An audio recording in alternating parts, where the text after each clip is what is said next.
Just sitting in front of Megan there is a little box of homemade Welsh cakes, mini Welsh cakes no less. We want to show everyone what they are. If we can get a little look at those, yep. And you know the little tablets you get for the dishwasher, the plastic coating? Yeah. So I always take the plastic coating off because I thought it was the wrapper. Is it not, no? Gabby or someone seen me doing it and they were like, what are you doing? And favourite players, Megan? Anyone particularly influential? Gareth Bale. I was really hoping you might say that. Just the excitement of watching Wales, knowing that he was always going to step up and do something pretty special.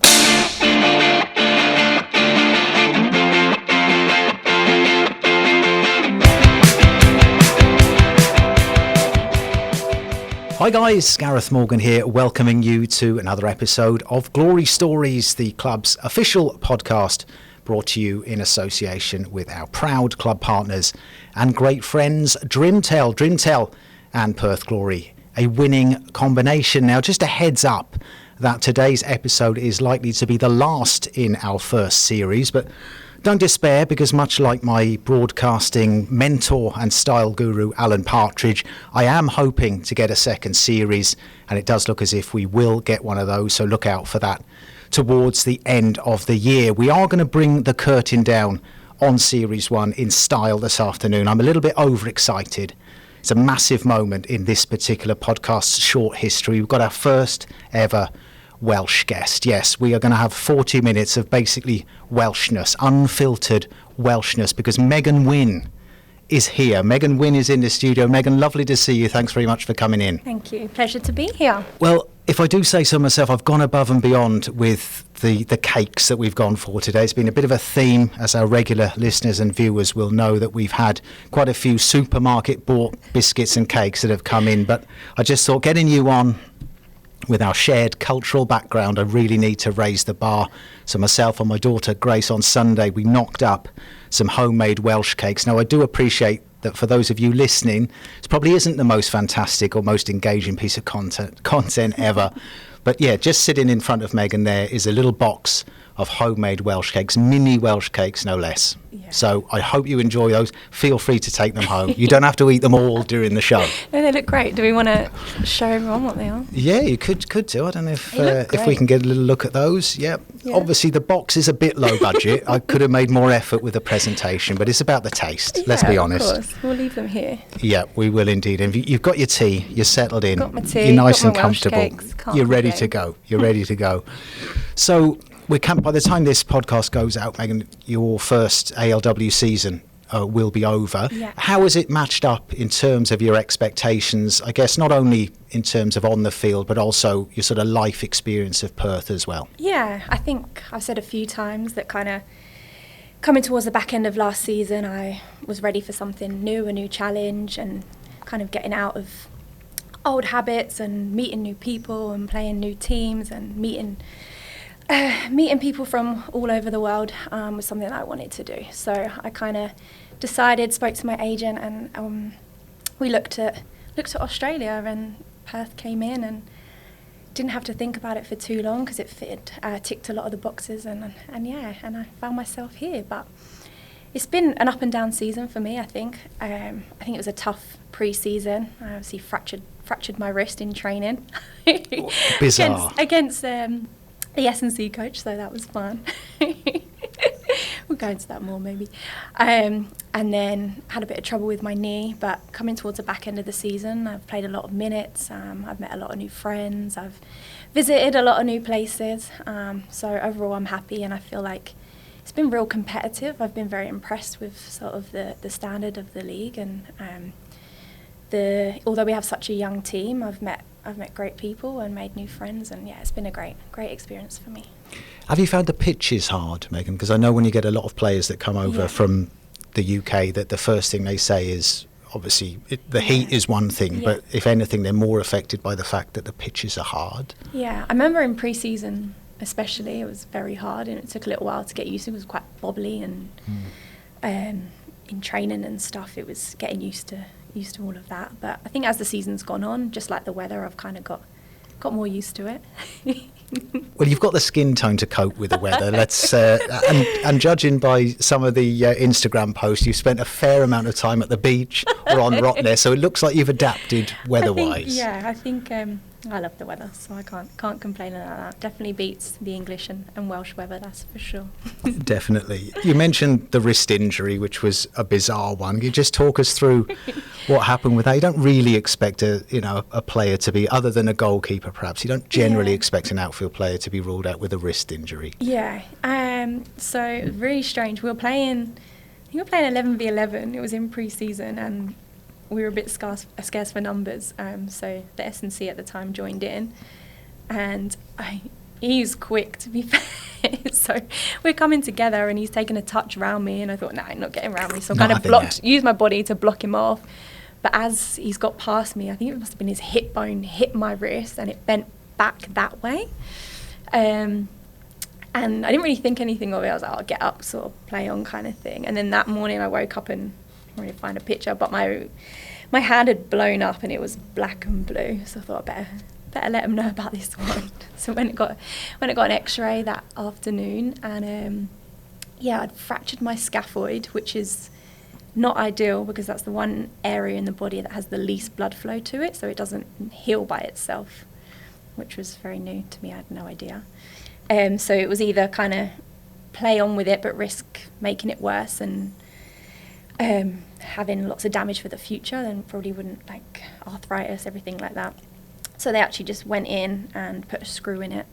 So then I played for, I think it was 6 weeks with a purple cast thing on it. Obviously chose purple for a reason. Lovely, yeah. Yeah, it went nicely with your knee strapping. Yeah, exactly. So I thought, you know what, got my wrist, got my knee, well, may as well just strap my whole body up next time. But no, it's not stopped me, and it's felt great ever since. So yeah, it was a bit of a strange one, but unfortunately one of just a series of strange injuries that seem to impact the group throughout the course of the year. I mean, Stephen has been joking in presses that he's Dr. Peters because I mean, obviously you had Gabby's issues. It's just been non-stop. Yeah, I've never known a team to have so many unfortunate injuries, really. A few strange ones, but I mean, hopefully it makes us stronger for it going forwards. But yeah, definitely been a season of ups and downs, that's for sure. Just staying on, I suppose, the physicality, how have you, because you do, we've talked about this before, you quite enjoy that aspect of the game. You sometimes go looking for a little bit of a challenge, and why not? I think we all enjoy watching that. Yeah. How have you found the level of physicality, and I guess as well, going on from that, the way that it's refereed in the A-League? Yeah, it's definitely physical, and I think a lot of the games that have been quite scrappy, and it's turned into more of a sort of a wrestling match as such. I think the Canberra game kind of springs to mind for that one as well. But yeah, I think a lot of my game has been kind of the physical aspect of it. I like getting stuck in, I like high pressing, I like winning the ball high up and counter-attacking and things like that. So I think it mirrors the Championship at home quite well. I think travelling to teams like Durham away, I've had to kind of learn to bring that side of my game. I've had to be physical. Obviously I'm only little, so I've had to kind of learn to be strong, and I think a lot of the girls are now kind of stepping up, and I think maybe we were a bit naive at the beginning of the season, and you can kind of see now the likes of Tian and getting stuck in. I think it's kind of that side of the game that's really developed. I think obviously on the ball as well we've developed, but I think kind of having that side to us that makes us a bit of a nasty team, and no one wants to come and play us. I think especially at home we've kind of developed that. And then the referee side of things, I think it's sometimes they like to let the game go, but then I think like at the weekend sometimes it's needed to, bigger decisions that need to be made, and hopefully moving forwards we can look at things like that and keep developing the game. We've definitely seen, I think that's exactly right what you said, sort of in the second half of the season that Glory have been a lot more physical, and I think especially in, as you mentioned, in those home games where you've got the crowd very close to the pitch, it's almost like you've kind of worked off that energy of the crowd and brought a level of, I guess, intimidation in some ways, and it's been reflected, in fairness, in what has been a very strong home record. Yeah, I mean, I think we all love playing at home. I know everyone kind of says that, but we definitely feel like the crowd and everyone helps, and the energy, I don't know, it just feels different playing at home. And I think it stands out kind of like the Brisbane game. You say about that physicality, and that's a team at the time were kind of dominating and winning games, and we kind of went there and put our mark on it. And I think that's something we kind of need to take into next season, and being more authoritative and putting our stamp on the game rather than catering to what the other team are doing, you know. Now, off the field, we were chatting before the show about life in the international house down in Spearwood. Just paint us a picture of who's in the house, how kind of, I guess, duties are divided up, who does what, who's the sort of centre of all the mischief in the house, who's the quiet one, how's it all work down there? Yeah, it's been interesting, that's for sure. I think at the age of 32, I probably didn't think I'd find myself in a house. I was going to ask how going into a shared house as a 32-year-old has gone down. It's obviously different, but it's all good experience, right? And like, I was moving here on my own. I didn't know anyone, so it would have been difficult, I think, to live on my own. So I thought I'd give it a whirl, but no, it's been great. Like, we do have a laugh, and so it's me, Izzy Dalton, Gabby Holler, and Oni as well. But I would like to say that I'm like the mum of the house, but I don't think I am. I think Gabby kind of takes that role pretty well. She looks after me and is pretty well. But no, I think it's been a good experience, and we all kind of do our own thing. Like, we all get on well, but there's times when, you know, you just kind of need time on your own. And it's a nice house, so we have our own space, and we kind of made it our own. And things like Christmas and stuff like that, we've all been there for each other. So it's been a new experience, but I kind of, I like living with them, and I don't think I'd want to live with anyone else, really. So likely to stick with the same arrangement next season? I think that's the plan. I think we might have, I think there's talks of Abdul coming to live with us maybe, so that might be quite interesting, because she's obviously a fair bit younger than all of us, but we'll look after her, I'm sure. It's just a documentary waiting to be made there. Absolutely, a reality show. I think that would be a great thing. You know, one story that's actually quite, I don't know if I should be admitting this, but... Excellent, come on. It's a safe space, Megan, let's go. We have a dishwasher, and you know the little tablets you get for the dishwasher? Yep. I always thought, you know, they're individually wrapped sometimes, they have a plastic coating. Yep. So I always take the plastic coating off because I thought it was the wrapper. Is it not, no? So then I think Gabby or someone see me doing it, and they were like, what are you doing? Because I always get a knife and like undo the plastic and then put it in. But apparently you don't need to. So all my life, the last 32 years, that's what I've been doing, and now I found out that actually the wrapper dissolves when you put it in the dishwasher. Well, that is news to me as well, in fairness. We don't have a dishwasher in our house here, but my mum has a dishwasher, and I'm sure she cuts. I'll have to ask her. I'm sure she cuts. I'm sure she slices it out. Everyone knows that that's not what you do, apparently. So. Right. Okay, well, that's a learning curve for all of us. There we go. Just looking at the group in general, not necessarily the players that you're living with. Who are some of the bigger characters in the change room? If there's, like I said, if there's a bit of mischief going on, who's front and centre for that? So a lot of the clubs that I've been at, kind of the young ones kind of come in, get their heads down, and I know when I was a young player, I'd kind of keep quiet and just listen to the older ones, but that doesn't seem to happen here. Times have changed. Yeah, so we have a few of the kids that are loud, but they obviously bring smiles to our faces every day. I think Grace is a big character in the changing room. Probably wouldn't think it, but she's always making her laugh. She's very outspoken and doesn't hold anything back.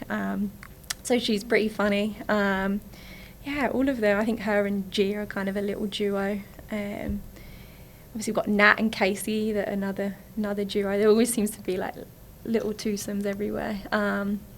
But no, we've got some big characters, obviously Kelly as well.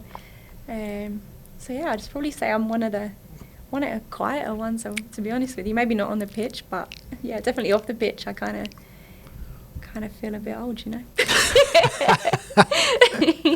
God, don't you start saying that. No, I know, but I think like I was saying to the girls that like the last sort of 5-6 years have just flown by. So I was telling them, obviously, you've got to make the most of a career, because it does come around pretty quickly. Well, because your story is quite interesting, and we'll touch on it in a couple of moments, really, that you only sort of turned like full-time pro in your mid-20s.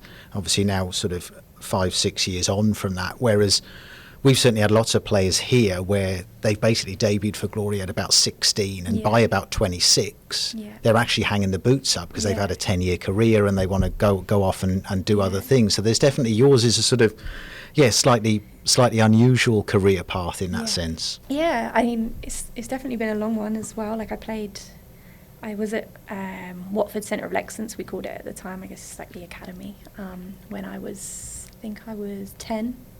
I got scouted for that one. I went to a one of those summer camps where your mum and dad send you when you're young, and it was run by Watford. I got picked up and went on a 6-week trial at the age of 10. Brilliant. But I think after a week, I scored a hat-trick in the first game, and then I got signed up from that. So I stayed at Watford all the way through. And at that time, it wasn't even the WSL. We were in the Premier League as such. So it was Arsenal, Chelsea, and Watford were in that.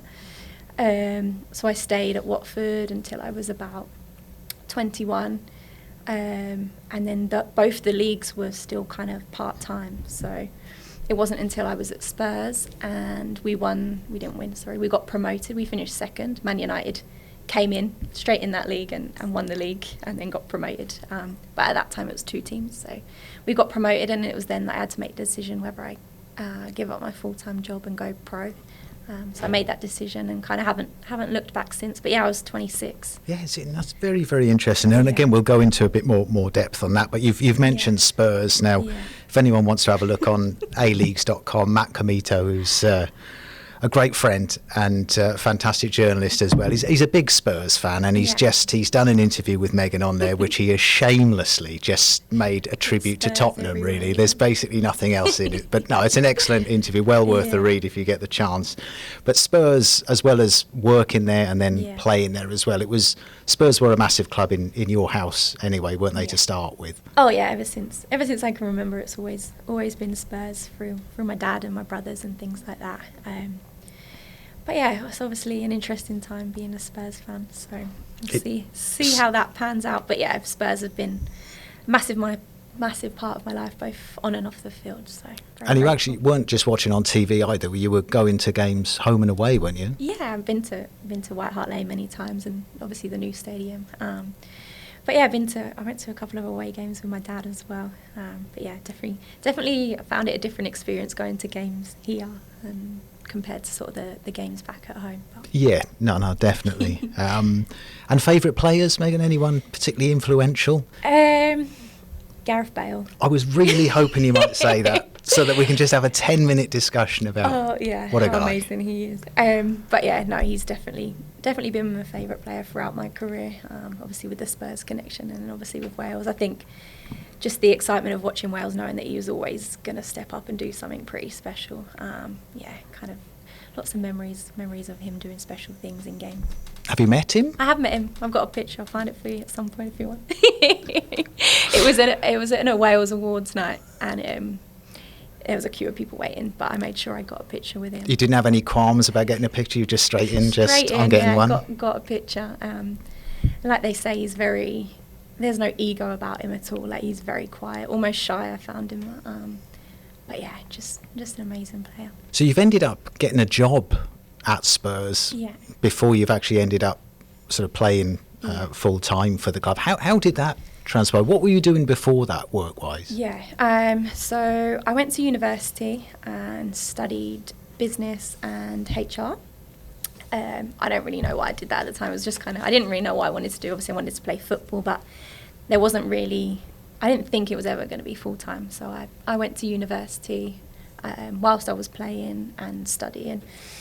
I then finished my degree and I got a job at an IT company.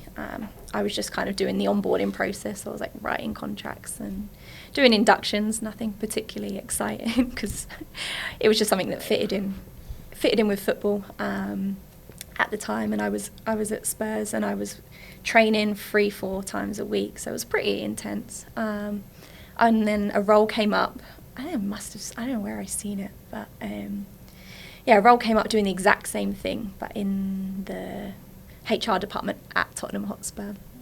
So I applied for it, went to the interview, and I got the job. So it worked really well because I was playing and working for the club, so they'd whenever we had an away game where we had to leave at 3:00, they'd kind of let me off.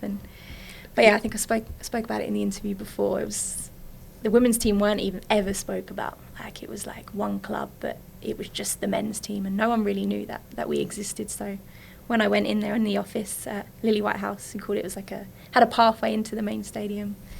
It was when the new stadium was being built, actually, and I remember in one of my first weeks there, they were trialling all the new restaurants in the stadium. So for 1 week, I was going off topic now.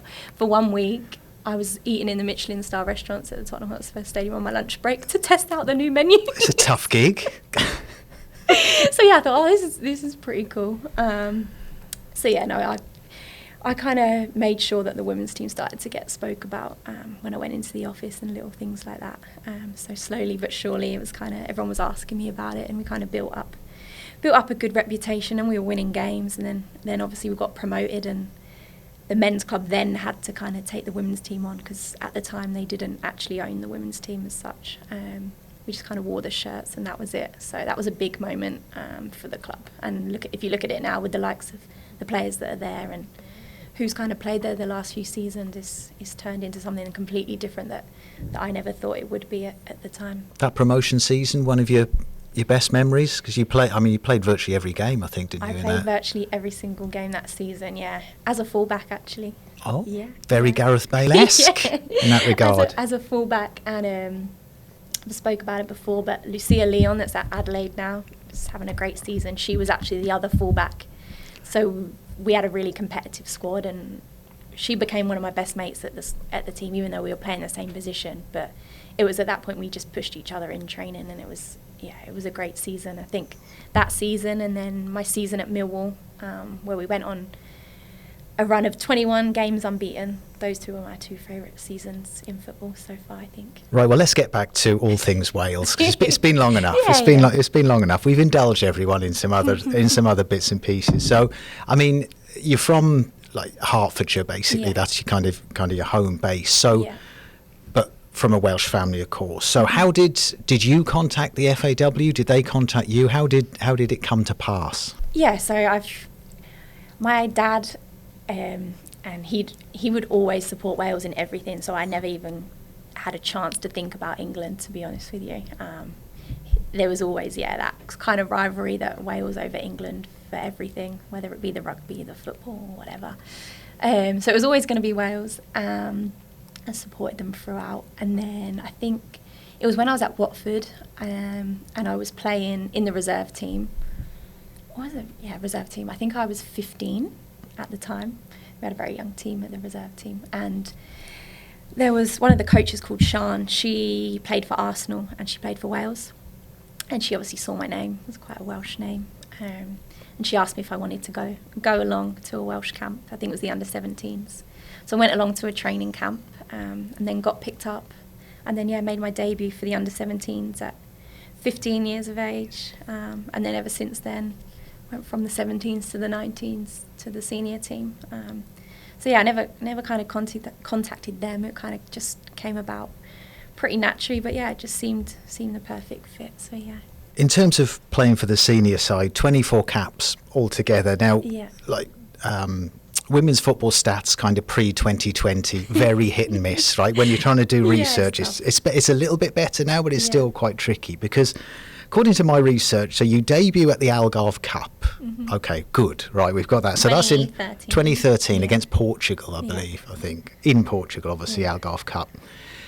Is it right that you didn't play at home for Wales until 2019 against New Zealand? Yeah, so I had a 5-year break. 5 or 4 year gap. It was quite a long time. It was then when Tottenham started doing well and I started playing well, and I kind of got back into it then. So I had a long time between camps. I wasn't sure about the home thing, but it would make sense. It did seem to be quite a long time, because I immediately thought when you do make that home debut, your dad must have been beside himself. Just talk us, the anthem, everything. Just talk us a little bit through that if you can. Yeah, they've followed me all over the world playing, actually. So that was a big moment for him. And then I remember when I scored my first goal for Wales, he was in the crowd and apparently had a tear in his eye.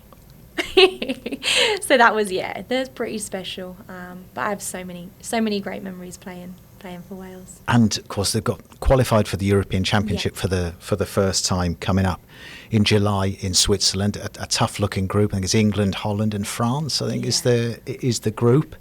What are your thoughts on that? How do you think it might go? I think kind of everyone knew that Wales England was going to be a game. I don't know why, it just always seems to pop up. But no, it's going to be a great experience. It's a long time coming. I think we've been so close for the last few campaigns, but I think this special group were kind of always going to get there. It was just a matter of time. And I think the likes of Jess Fishlock, Sophie Ingle, and all those girls that have been there for a long time, I think this is just perfect opportunity for them. And I think no matter how the results go, I think they'll give a great account of themselves. And in the last camp just gone, I think they drew with Sweden, which is obviously a massive result. So it shows that we can compete with the top teams. I think it's just that consistency now of hopefully this is just the first of many big tournaments that Wales will be at. Do you think it's got the potential to do that in the same way that it was for the men in 2016, that it became a catalyst really for Welsh men's football at that point, just to go from strength to strength? Yeah, I think so. I think the way that the FAW has grown women's football over the last sort of few years has been massive, and I think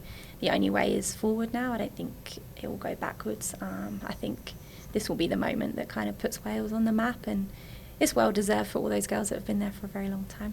Now just keep those sort of names, your Fishlocks, your Ingles, just keep them in mind, because we're going to move on to the Dream Car Rental Dream Team. I've managed to pronounce it correctly for the first time in the 13th episode of the podcast, so I've done well there. Yeah. 6-a-side team. Basically, we make this up as we go along. You can be in it, you can not be in it. It can be players that you've played with or against, or players that have inspired you. It's pretty open-ended, but we just want a really good 6-a-side team from yourself, if we could. We'll start in goal, as we normally do. I think I'm going to go with players that I've played with. There's so many great players that I've played with and against, but against is kind of tough because there's been so many great teams and countries that I've played against. So I'd be here all day trying to think of players, I think. So I'll go with who I've played with. For a goalkeeper, a bit rogue, but I'm going to go with Eartha Cummings. She's the Scotland goalkeeper. Okay. We were together at Charlton, and I just remember we'd always play small-sided, match day -1. And she actually plays out in Sweden for the top team now. I can't remember their name, but she's there. She's flying. She's having a great year. So I'm going to go with her. She is just unbelievable at small-sided. She's not the tallest, but her reaction saves are one of the best. I like the way you've specialised this, particularly for 6-a-side. I like the thought that's gone into this. This is be totally different. Absolutely right. You do. You get some players are brilliant on a full pitch and dreadful in 6-a-side. That is 100% true. No, of course not. Of course not. All right, let's. We'll have to have at least one defender. In there. I did have a full team without defenders, and I thought, now I better change this. For defender, I'm going to go with Rhiannon Roberts. She is my Welsh teammate. She's at Real Betis now, in the Spanish league, but she played at Liverpool before. One-on-one, I've been up against her a few times as well in training.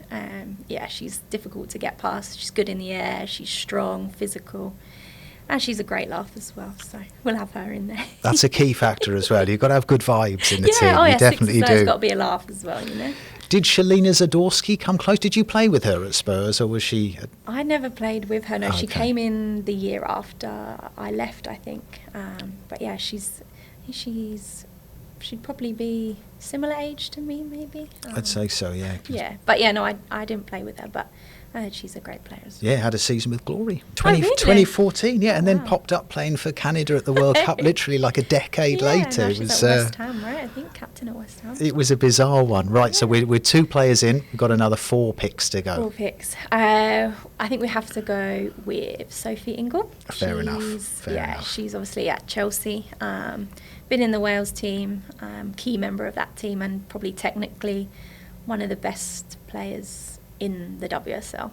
Kind of goes overshadowed, but we have a joke that she only scores worldie goals. So if you look at her goal selection, it's pretty special. But she's obviously been a very experienced player, and a key player of that Wales team. And I'd have to have her in there because technically, great player. Nearly 140 caps, I think, as well. Not Like I said, bad, hey? bit of experience Not in there, bad. bit of know-how. Yeah. But I think she'll miss the Euros, won't she? I think. I think she's trying to get back for Is it. she? She's Okay. unfortunately did her ACL, which is a huge blow for Wales. But I think she's trying to get back for it. So fingers crossed she'll be there for the Euros because she deserves that. Right. So Sophie Ingle comes in, 3 spots left. Tough. Jess Fishlock.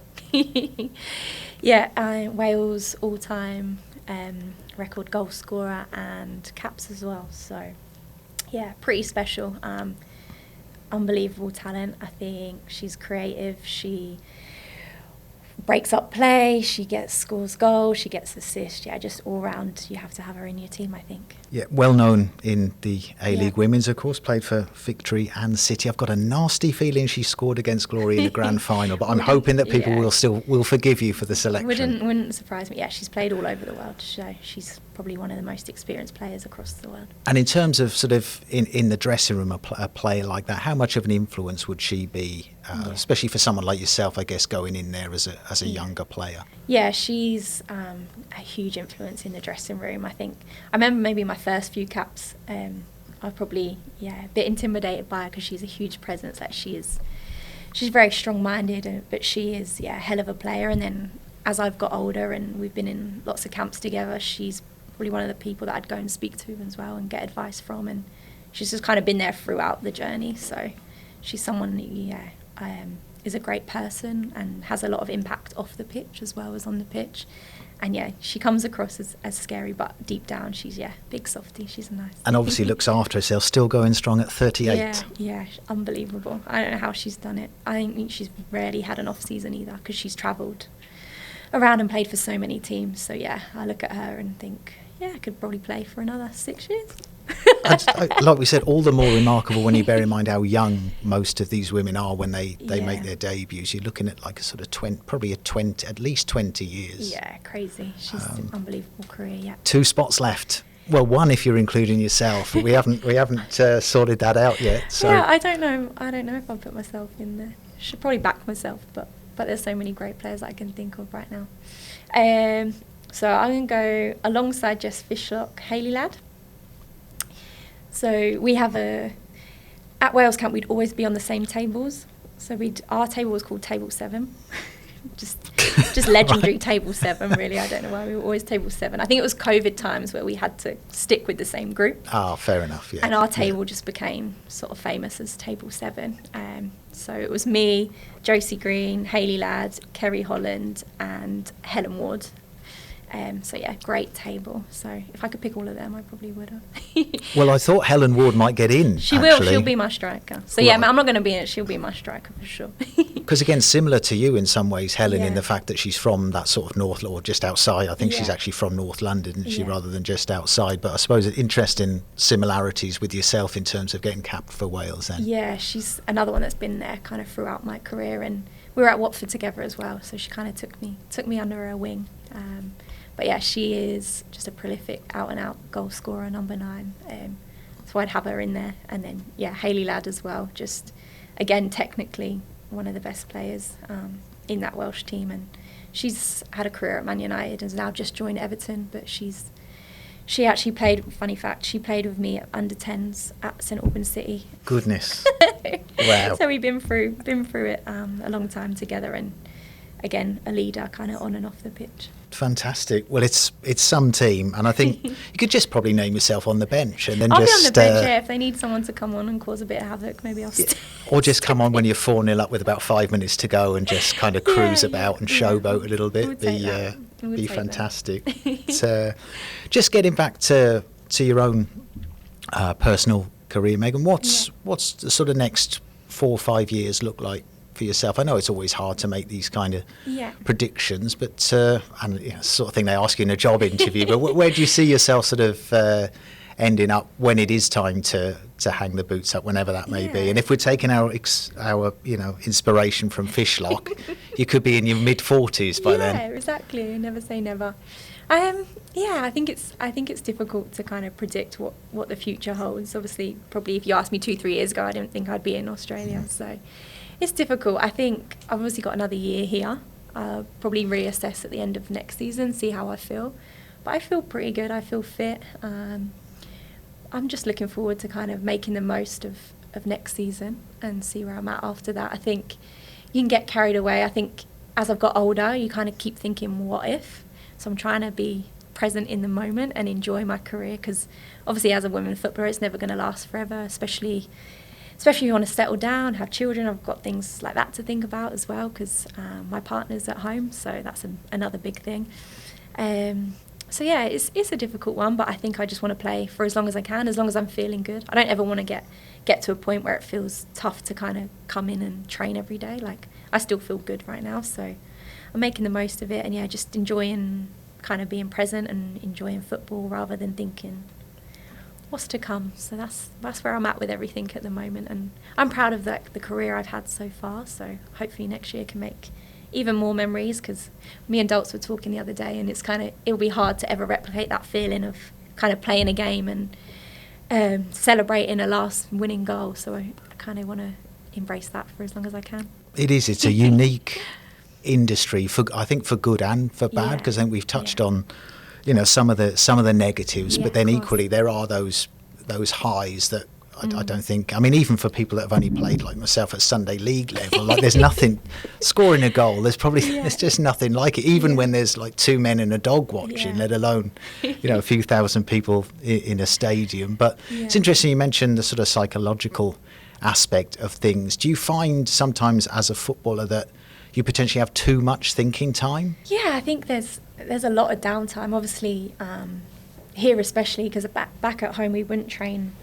We wouldn't get in till about 9 and we'd be there till about 4, whereas obviously with the weather and everything here we train early, and a lot of the girls have other jobs as well, so you kind of done at about 1 o'clock, and there's a lot of time in the afternoon. So I'm actually doing a course at the minute, trying to fill my time, so that's in sports marketing and sponsorship, partnership, things like that. So I'm doing that on the side, but yeah, it's difficult. I think I've learned over the years to kind of switch off as well. I think you can always kind of take it home with you, especially when things aren't going well. You overthink everything, and you could be doing this, could be doing that, but it's important to switch off as well, because at the end of the day we're people as well outside of football, so we're not just footballers, and especially as a women's footballer you've got to have a life after football, like a plan, after football. So yeah, I've definitely started to try and think about what's next with still enjoying where I am. How have you found going back to studying? Yeah, difficult. Is it online, or do you actually have to go online, in? Yeah. Okay. I have a tutor and everything that's kind of helping me. But yeah, it's difficult. I did a course with women in football at home, and they assigned me a tutor. So she's actually head of women's sport at a marketing company. So that's kind of been cool to have sort of a mentor as well, helping me plan for life when football does finally finish. But yeah, we won't think about that too much. We won't. We definitely won't. So is that you on those long flights back from Sydney and Melbourne? Is that you just on your laptop, just getting a few units done? I've done that for the last few flights. Tried to focus on doing that. But yeah, it's been a good way to switch the brain onto something else. Do you room with Izzy when you're away as well? I did. I did for the first half of the season. Then when Susan came back, I wouldn't want to split them two up. They're kind of besties, so I've kind of had to evolve, and I've had many different roomies the last few weeks. So I had Miranda, the last one, but she's actually a fellow Spurs fan, so that was great. Didn't know that. Yeah. Okay, excellent. Not many of the girls follow English teams, but she chose the right one.